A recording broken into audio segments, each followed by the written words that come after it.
Então vamos para a lógica, observação e testes de hipóteses. A gente viu que o primeiro passo de tudo é observar e descrever padrões, certo?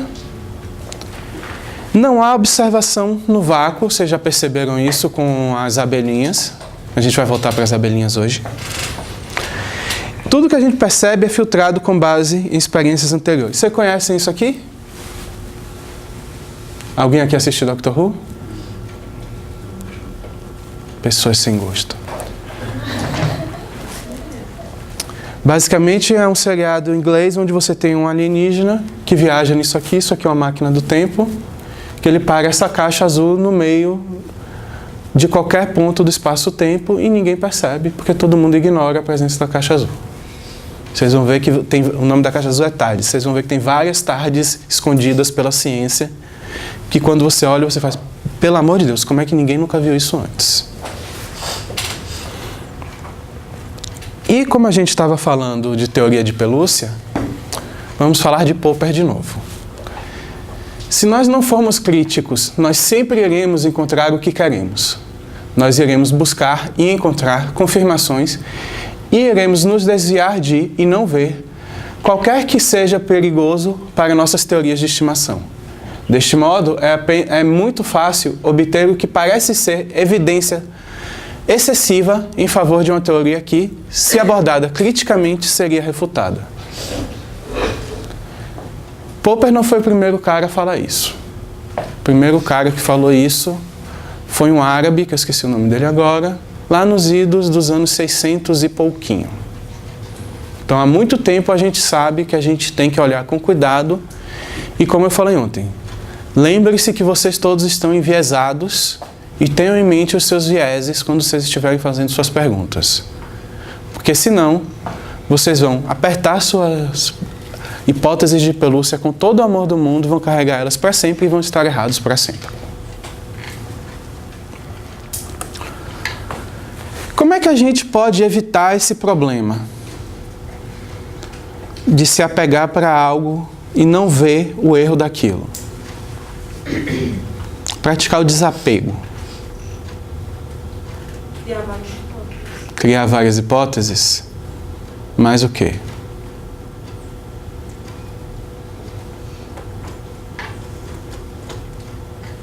O que foi que eu fiz com vocês ontem? Além de tortura. Questionei o tempo todo. Exatamente. Sempre que vocês fizerem uma afirmação, se perguntem por que aquela afirmação é verdadeira. Sempre. Até se vocês afirmarem que o Sol nasce no leste, se questionem se isso realmente é verdade. Como é que você pode provar que aquilo não é verdade? Sempre busque provar que algo está errado. Até porque, logicamente, você não pode provar que uma afirmação está certa. Você só pode provar que ela está errada.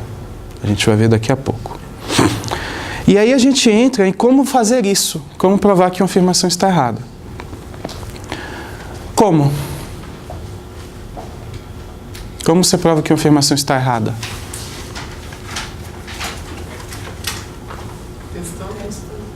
Testando? Só isso? Só testar é suficiente para provar que você está errado? Todo mundo concorda que é suficiente? Argumentar. Testar e argumentar. É suficiente testar e argumentar? Falta o quê? Você está fazendo assim, você acha que falta alguma coisa?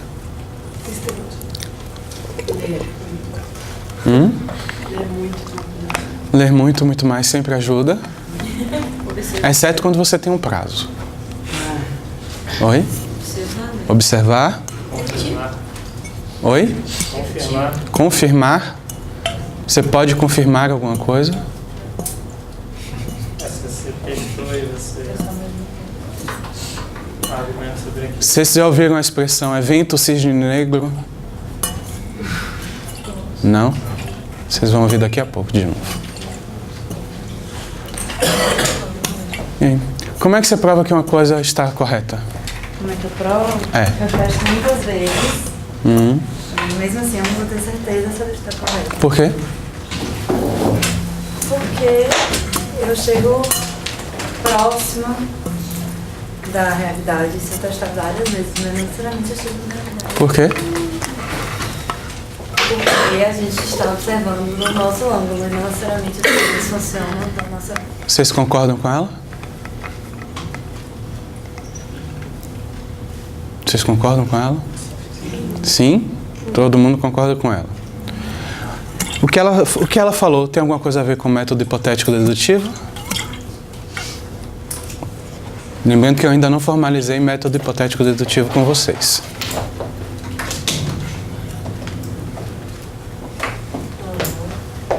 E aí, tem alguma coisa a ver com o método hipotético dedutivo? Você está testando várias vezes? Acho que ele define que você não pode provar, você pode mostrar que está errado, mas você não pode provar 100% de certeza que coisa está certa. Vamos ver passo a passo o que a gente tem feito até agora? Relembrar? Então, o esquema geral que a gente viu é esse. Certo? Mais especificamente, a gente observa padrões com base em teorias e conhecimentos prévios. A gente faz perguntas sobre causalidade, mecanismos ou intervenção experimental. Depois a gente faz o quê? Propõe situações formulando hipóteses. Testa o design com um desenho experimental que permita testar essa hipótese. Nem sempre isso acontece. Tem muito desenho experimental por aí que não testa a hipótese que diz que testa. E aí você discute, sofre, tortura os dados e volta para onde você estava. Foi isso que a gente viu ontem, né, gente? Lembrando, hipótese é? Resposta plausível para a sua pergunta. Uma resposta plausível para a sua pergunta. Vocês concordam? Esse foi o conceito que o Glauco deu pra gente. Vocês concordam? Que é uma resposta plausível para a sua pergunta? Sim. Sim. É. Em outras palavras, uma afirmação testável. Não basta ela ser plausível para ser uma hipótese científica, ela tem que ser testável. Por que é importante ter uma hipótese? Para você conseguir dar um próximo passo. Que seria? Teoria. O próximo passo da hipótese é a teoria? Seria você testar a hipótese. Exatamente. Como é que você vai testar algo que não existe? Se você não tem a sua hipótese, você não pode testar. E se sua hipótese estiver mal escrita, mesmo que você teste, você não vai ter o resultado que você espera. Como você elabora uma hipótese testável?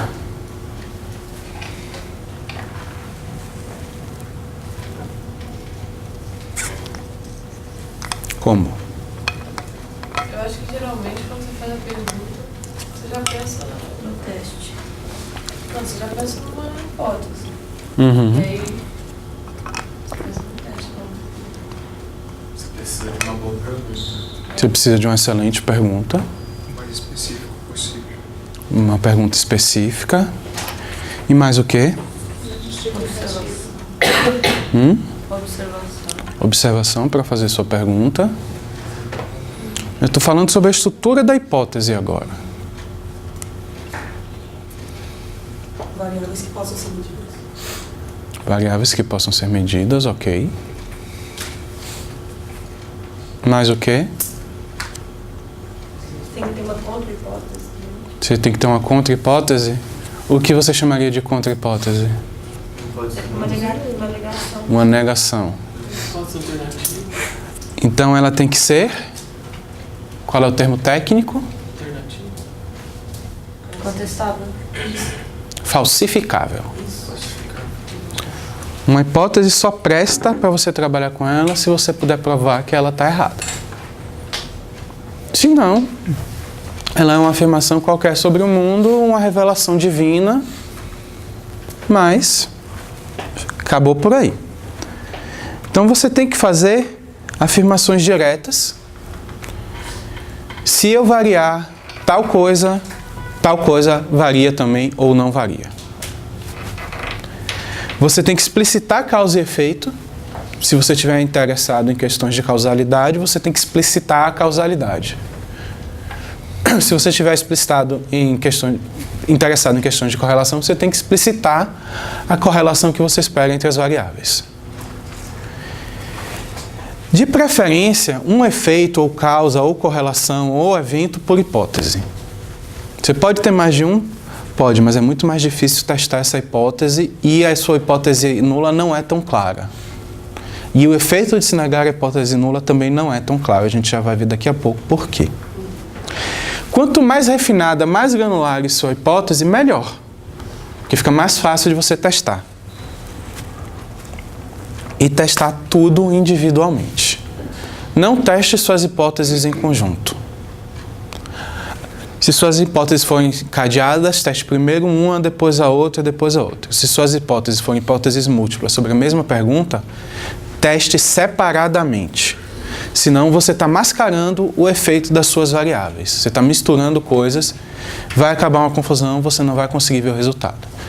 É muito comum a pessoa querer começar um experimento e variar todas as variáveis de interesse ao mesmo tempo. Não façam isso. Variem uma de cada vez. Vocês vão entrar em mais detalhes com o Bruno. Aliás, ali está Bruno, professor de vocês, que vai dar delineamento amostral para vocês amanhã. Delineamento experimental. Então, para uma hipótese ser testável, você tem que explicitar o tipo, forma e a direção do efeito de uma variável sobre a outra. Sua hipótese tem que explicitar as suas variáveis, qual é a variável de interesse e qual é a sua variável resposta. Então, se você varia x, y responde desse jeito, ou não responde.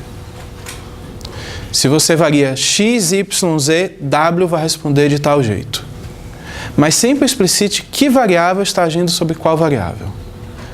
Se você está interessado em correlação, aí você explicita que as duas variáveis variam seguindo o modelo estatístico tal. Pode ser linear, pode ser cúbico, quadrático, o que for. Mas explicite muito bem o que está acontecendo. Isso que é complicado para você usar, por exemplo, na hora de elaborar hipóteses, escrever lá a influência da temperatura. Exatamente. Aí você deveria colocar a influência negativa ou Bom, se você está dizendo que a temperatura influencia a distribuição da espécie, você deveria dizer, sua hipótese poderia ser: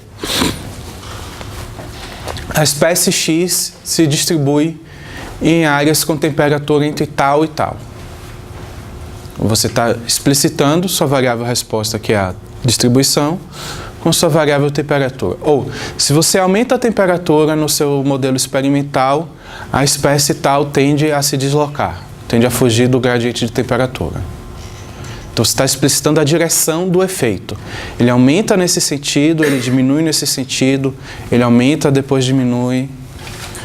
E se você fizer isso direito, na sua hipótese delineia o experimento para você. Porque fica extremamente claro o que você vai precisar controlar.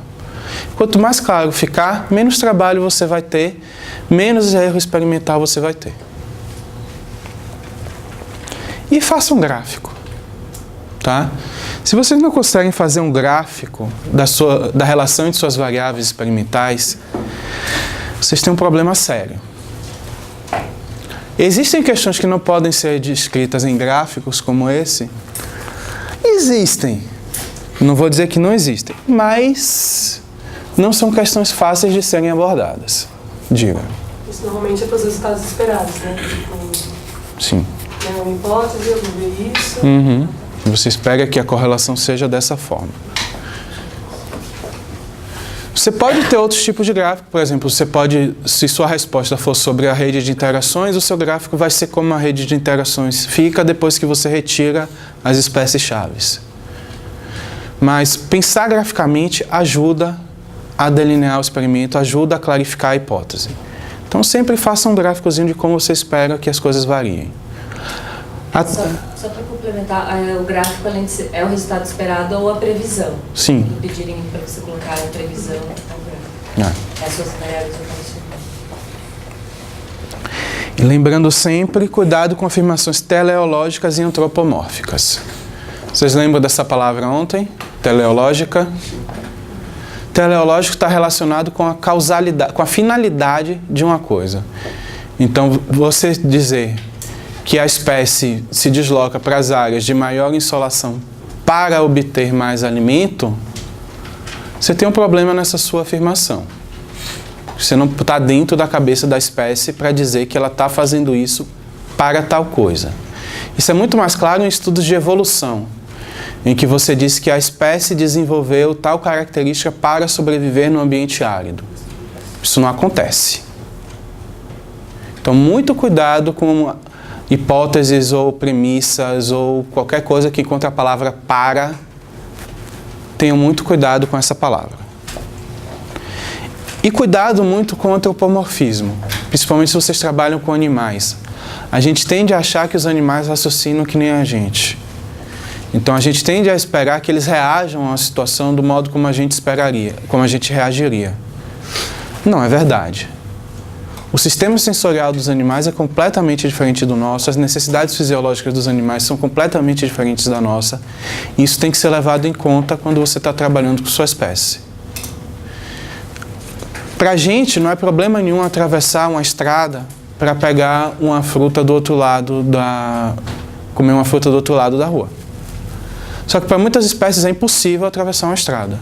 Elas não conseguem, por mais que não tenha nada, nenhum carro passando, aquilo para a espécie representa uma barreira intransponível.